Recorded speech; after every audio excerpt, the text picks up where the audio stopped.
What's up, everybody, baby? We back here on the Black Couch. Today, my special guest is my guy, hometown, native, very own, look at him like a little bro, the one and only Jacob Gillyard. My guy, how are you? How are you? I'm good, man. I appreciate you coming out, spending time on the infamous Black Couch. And, yeah, man, talk to us about, want to get up, first your background being a native of KC, Yeah. going to a mid-major, and achieving the ultimate what everybody wants to do, which is playing the NBA. Your route has been a very scenic route. Want to go into that and tell me, some of the challenges and some of your journey so far thus far early in your career. Um, Damn, where to start? I feel like being from Kansas City, you're kind of always under recruited, underappreciated. You just kind of overlooked. You know what I mean? Right. So for me, that was even more amplified going to Barstow, going to a smaller private school. Kind of having that knock on you that you weren't playing against the best competition in KC in high school, and then ultimately going to Richmond. Somehow I landed up there, which ended up being a great fit for me. Right. But still going to a mid major and still having to prove yourself, and it was no different there. Having to go in as a freshman and trying to fight for minutes, and then continuing to grow from there, and then A lot of young guys watching this, especially at your position, height, point guard, and going to a mid major, doing some of the things that you did at Richmond. Steals, what are you, third? I'm number one. I'm talking about in that when you first came into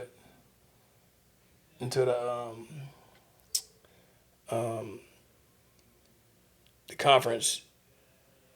You were first in steals, right? I'm first, yeah, all time. Yeah, all time in steals, and a lot of people don't understand how big that is, coming from the lead Division One, let alone just Division One, but you led the whole Division One in steals, Oh, and so like that was one of the things that set you apart, and people caught on to, and I was telling people like, you know how hard that is, like to lead the fucking conference in steals. crazy. Crazy. Yeah, that was just kind of a background for me. My pops coached. Something he always preached was defense. You know what I Yeah, mean? 100%. That was something that him and all my coaches kind of focused on early. That there was two sides of the ball. Right. I wasn't one of those people who was just focused on shooting and scoring and stuff like that. I took pride on the defensive end, and that's something that's always kind of stuck with me. And then, I watched a lot of film. I think studying film and kind of just Right. watching basketball and understanding what players' tendencies were and what teams wanted to do made it easier for me to get a lot of steals. And it was easy buckets for us. You know what I mean? The steal usually ended up for transition for us, which was good. Right. Especially with how we played, we didn't get a lot of transition buckets, so that definitely Right. opened things up. Right. At bar stuff for sure, and then just in general, like. Yeah. Um, Before we go on, I want to talk about, like you just said, your dad, Rodney. Great guy. Met Rodney in 2010. Asked me to start working with you when you was a young guy, fifth, sixth grade. At that time, I was playing in Finland, and I met him, and he always had he's positive. He's a very positive guy, and one of the things I really like respect and pride myself. We talked about your dad actually earlier in the week about his legacy and as far as him coaching. Man, he a lot of people that around here, especially around here, like as far as female basketball, they didn't take a note to that. And your dad produced a lot of Division One, Division Two female athletes, and man, just being a part of his journey and me work with not only you but his girls teams, man, it's been a privilege. And a lot of people like you said, like yourself, even myself, I look as an underdog in the whole basketball world. I think your dad is an underdog as far as like being a coach, and always want to show love and give him his flowers. Ronnie's a cool ass dude, and every time we chop it up, it's always like normal Yeah. shit gestures. You know what I'm saying? No, yeah. Definitely. I think what he's done for women's basketball around here has been huge. When he first got into it, I was kind of confused on why he was done coaching guys and stuff like that. But he loves it. I mean, at the end of the day, it's all about helping the kids out. You know what I mean? Yeah. I think that's what all AAU coaches should be striving to do. Passion for it. You know what I mean? However you can get kids to college and not have them pay for it, not have debt, and There you go. go to school for free is great, and he's done a great job of that. Very great. Yeah, yeah. Shout out Rodney Gilliard, man. After you concluded your senior year at Richmond, what's next? Your process. Um, So I finished my senior year and then had the COVID year. Correct. So I had like 2 senior years. But once I finished my final year there, then I got ready for pre-draft, Right. which was just like trying to get workouts with NBA teams. They'll call my agent and figure out when I could come in through the summer, all the way Right. up until the draft. And then I was training out in Atlanta with Luke Cooper at OTE, which was good. He helped me get ready for all the workouts, and I thought I did a really good job in my workouts. I think I had 7 or 8 of them. Shot the ball pretty well. It's usually like a 3-on-3 setting, but I was pretty well prepared, and then just going out and kind of showing what I can do, and then ultimately get ready for summer league. Draft day went by. Nothing really happened. Had some calls, had some interest after the draft and kind of signing contracts and stuff like that. But I just decided to go into summer league and play and then see what would happen from there. And then had a crazy summer league process. Man, I did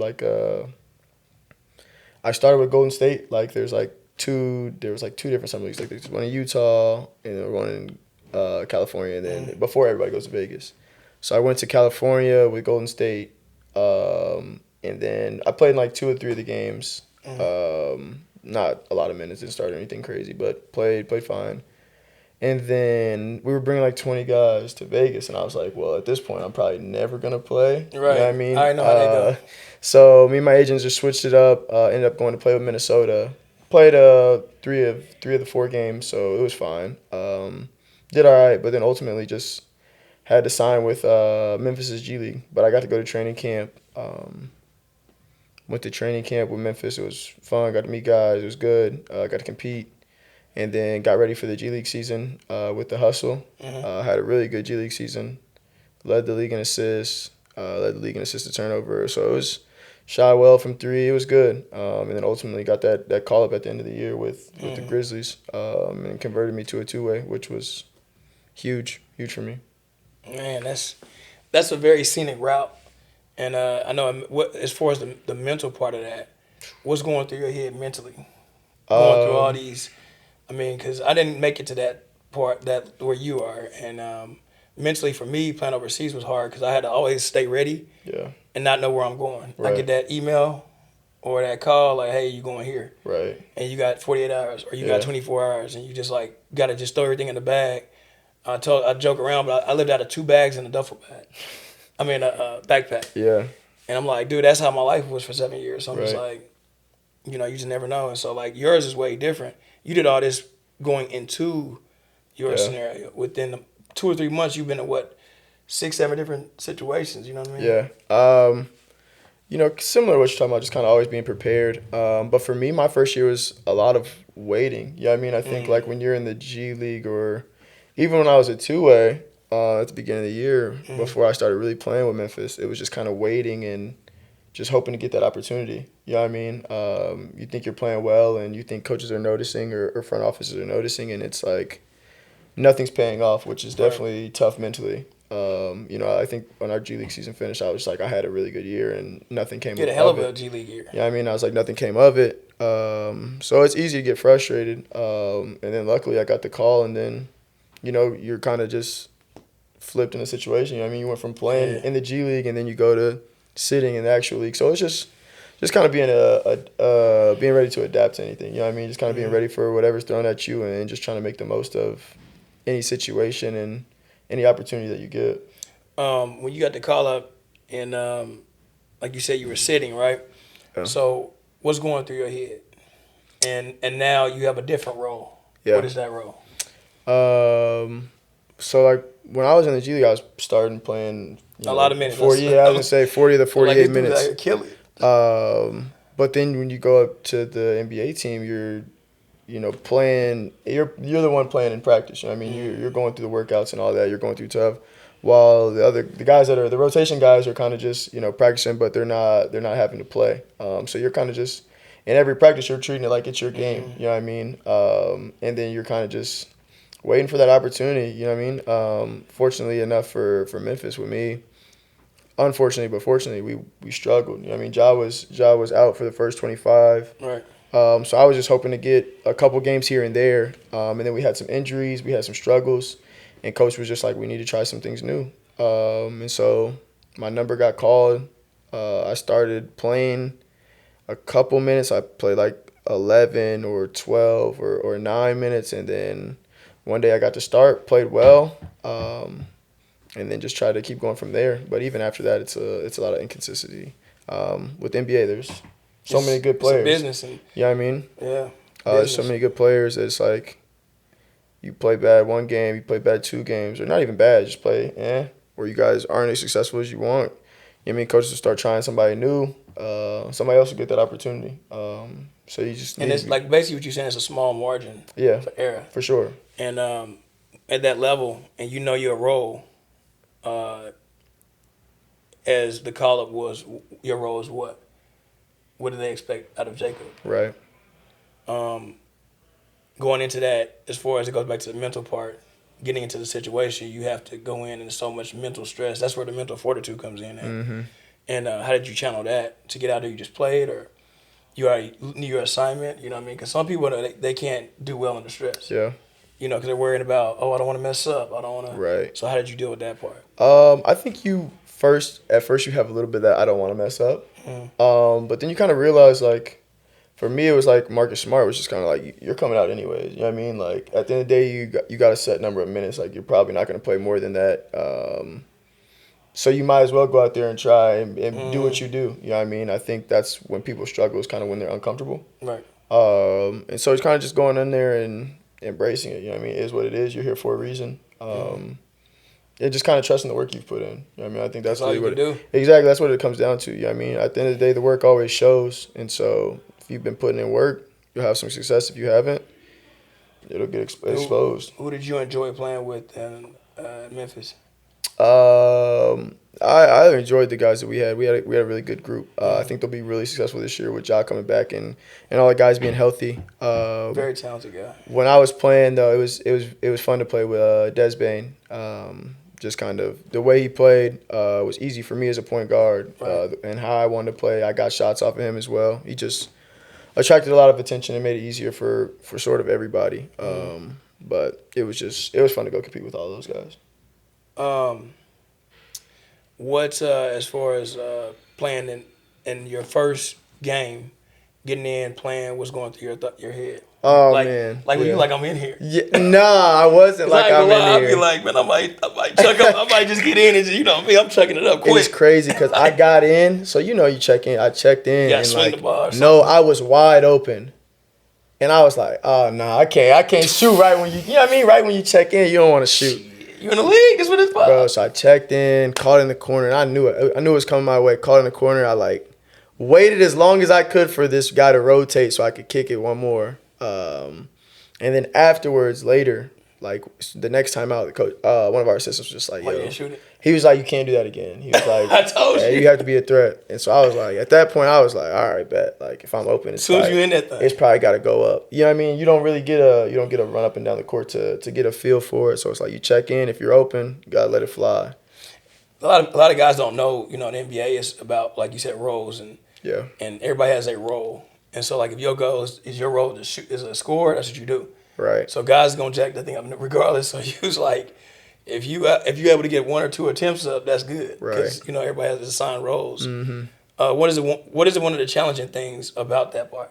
Because you can have a good wide open shot, but you gotta turn it down. Right. To give it to Yeah. Ja or yeah. You know what I mean? One of the stars. You know what I mean?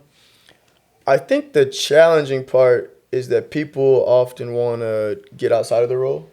Because when you think about it, like, all the players in the NBA have had a different role at some point. You know what I mean? Everybody's been a star. Everybody's been a role player. Everybody's been a bench player. For real. So when you're in that role, it's easy to be like, well, this isn't as fun as it was when I got to shoot the ball X amount of times, or when I was one getting to make the plays. You know what I mean? So I think that's like often what people get frustrated with, trying to get outside of that role and just kind of not embracing that that's kind of what the NBA is. Right. You know what I mean? Like you said, it's a business. At the end of the day, you got to find ways to be successful and make things work. And everybody's got to play their role. You know what I mean? When you start getting guys that aren't bought in or not playing their role. And that's the when you hardest thing struggle. with the buy-in. I remember when I played in Finland, and our point guard was a pass. He was a scoring point guard, and the general manager said, "Hey man, he had 18 points, 4 straight games, 4 assists." I said, "Hey man, you gotta swing the ball more because GM's not happy. He didn't believe me, and man, they sent him home." Really? Man, I said, Yeah. I told him twice. I said, hey, bro, they want you to be a pass first, then score. He's like, nah, man, I'm out here killing. We win the games. Game 3, getting walking papers, and I was like, man, I just told you. Like I heard him talking, and like you said, that's just like, goes to show like they don't care if we're winning. Yeah. That shows that you're not listening and you're not complying to what they want as far as your role to be. Yeah. And then that's something I think a lot of guys have a hard time adjusting to because they're so used to being number 1 or so used to being number 2 or whatever the case may be that when you're there for a specific need. Yeah. And to adjust to that right then and there. Yeah. 100%. Now you as far as off season, you just stay in the gym. Like I'll take, we've been working out, cool. What other things do you still study film or? You watch less film. I mean, this is probably like, this is like the worst time for basketball players. I mean, like there's no basketball on TV. Right. There's WNBA, so I've been actually watching a good amount of WNBA. Just came back on, so I watched that here and there. But like there's no college basketball. There's no NBA. Correct. The TBT's over with, Correct. so it's kind of just tough. So I don't study a lot of film in the off season. But I do work on a lot of different scenarios. You know what I mean? When I work out with guys, we're doing a lot of live drills. You know what I mean? We're trying to make it competitive. We're trying to make a game like. Just because you haven't played in X amount of months. You know what I mean? You get pickup, but it's not the same. So we try and do as many live reps as we can and simulate what it would look like for game Especially, reps. yeah, at that level. Yeah. And everything is game like. Y'all hear that, young guys? Everything is moving with a sense of urgency. Game scenario. Everything is not going half-assed. Everything is because he has to simulate this now. So when it comes to a game, it's second nature. Right.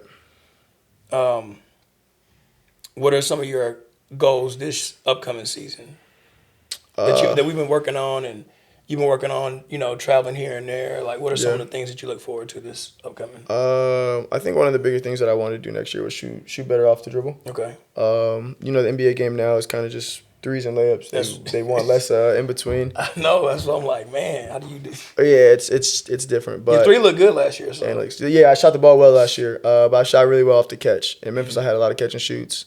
A big thing for me was talking to Brooklyn. They were like, we want you to get more shots off the dribble, more threes, expand the defense and work on that. So that's been a big thing I've been working on this offseason. How was Brooklyn, actually? Brooklyn was good. It was different. It was what was the difference between playing with Memphis and then Brooklyn?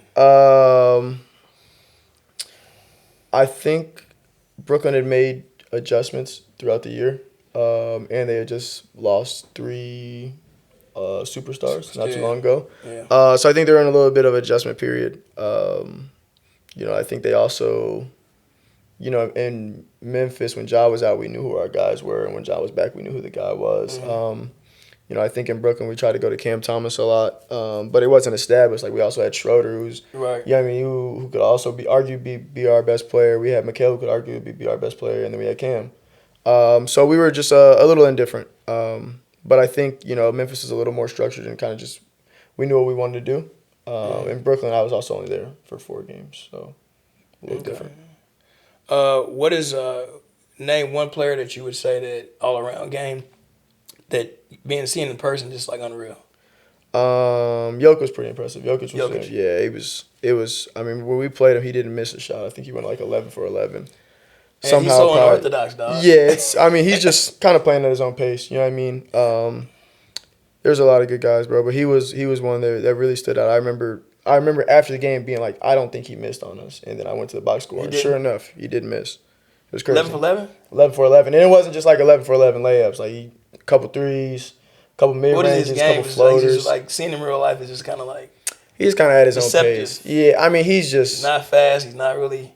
He's strong. He's big. I mean, people probably underrate that. I was just about to say, what's something that you least expect that people don't know? Like, you be like, he's actually good at this. Like you see this stuff on TV, but when you really in action watching it, you like, how the heck did he? Like, he's physical. Like, obviously, like, he's not athletic in the sense that he doesn't jump high or move laterally quick. Leverage. He's really good at leveraging. But, like, yeah, very good. Like, very strong. Understands angles and that. I mean, he's impressive, bro. He's best. Yeah, he's best. Man. So Jokic, and then as far as guard wise, who would you say? Booker was very impressive. I remember when we played D Book, I was impressed with how he plays. Just kind of not like Jokic at his own pace, but like kind of just gets to his spots and like has drilled it so many times that it's just like, you know what I mean? It's less about you and more about what he's gonna do. Him and Tatum were both kind of that way, but they were tough. What would you tell young guys who prepping to get to where you at and continue to trying to grow in your career? Yeah. What advice and message would you give those guys?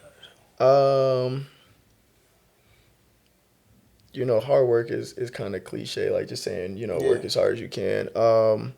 Because everybody wants to play basketball. Yeah, I mean, it's only 333 spots. Probably a little more. Yeah. But it's low. I mean, it's very low. 0.0% or whatever. You know, like I remember when I got to college, I was like, I thought I worked hard. Right. You know what I mean? And I did. Like I did work. I worked a lot in high school. Like I was in the gym after practice. You know what I mean? I was picking your little ass up. I was. You know what I mean? I was in the gym. You was a gym rat. And so I remember when I went to college, it was even more difficult. And then I remember when I got to the pros, it was even more like it's just more work. You know what I mean? At the end of the day, like now this is my job. So like all I do now is take care of my body, go work out, lift. You know what I mean? Just prepare myself to play basketball. That's all I have to focus on. So I just think like to work as hard as you can, but to understand there's levels that you probably haven't tapped into. You know what I mean? Like there's levels that you think you're working or you think you're being pushed, and it's like you can be pushed even further. Yeah.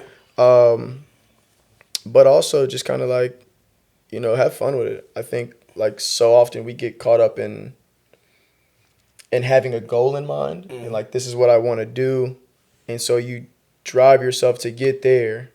And so how do you feel when you get there? You know what I mean? Like you're kind of just, okay, now I have to make a new goal and work towards that, rather than kind of enjoying the process of just getting better each day. You get what I mean? You know what I mean? So that's a big thing for me. That's something that I've talked to myself, because people often ask like, yo, that's super cool. Like, how do you feel about playing in the NBA? And I'm like, it was great, but I'm more focused on. But now I'm focused on next year. Yeah, you know what I mean? And you don't really get to embrace it and really look at what you've accomplished. And I think that's because I was so goal driven. I think the process should be just focused on getting better each day and enjoying every part of it. I think two of the things that I took from that is, one of the things is, like you said, the journey and the hard work, right? Mm-hmm. I know for me personally, I had to, the main thing, listening to what you just said is very, brings back memories, is being in Europe and South America, wherever. Every month I had to figure out something else to channel and focus on. Yeah. So like, say this month I'm focusing on pulling up or driving to the right. The next week I'm gonna focus on my outside help defense, or to keep you kind of, because it's your job, like you said, and you have to find the balance between the job and the fun. And it's fun always, but you also got to remember it's still your job. So you gotta always have new goals and like small goals. Like I'd have small goals, like this month I want to focus on really, like you said, pull-ups. Or next month I want to focus on my defensive end, on-ball defense. Every month it was something different to keep me going for those 7 months that I'm gone. Mm-hmm. And that helped me with my, you know what I mean? Like everybody's different, but I think that's something that, like you said, especially young guys need to know. Like, and then it's hard because young guys they want the perks. Some guys want the perks. They don't understand, like, that comes along with the journey. Yeah.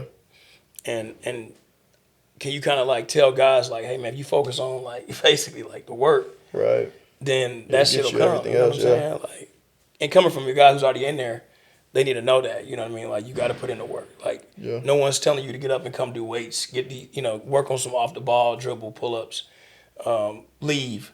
Later on, you want to play pickup, 2-3 hours, leave.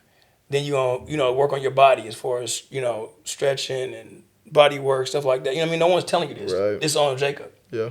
And I think young guys need to know that. You know what I'm saying? How important that is. My last question for you is, what is your why? I ask everybody that on this couch. What is Jacob's why? Probably my little brother. My little brother Roman. Yeah. I think like.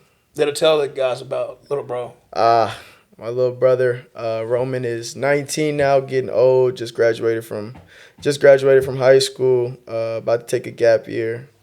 deciding what he's gonna do next year. But he was diagnosed with autism maybe in 2007. I could be wrong. Maybe a little earlier, maybe a little later.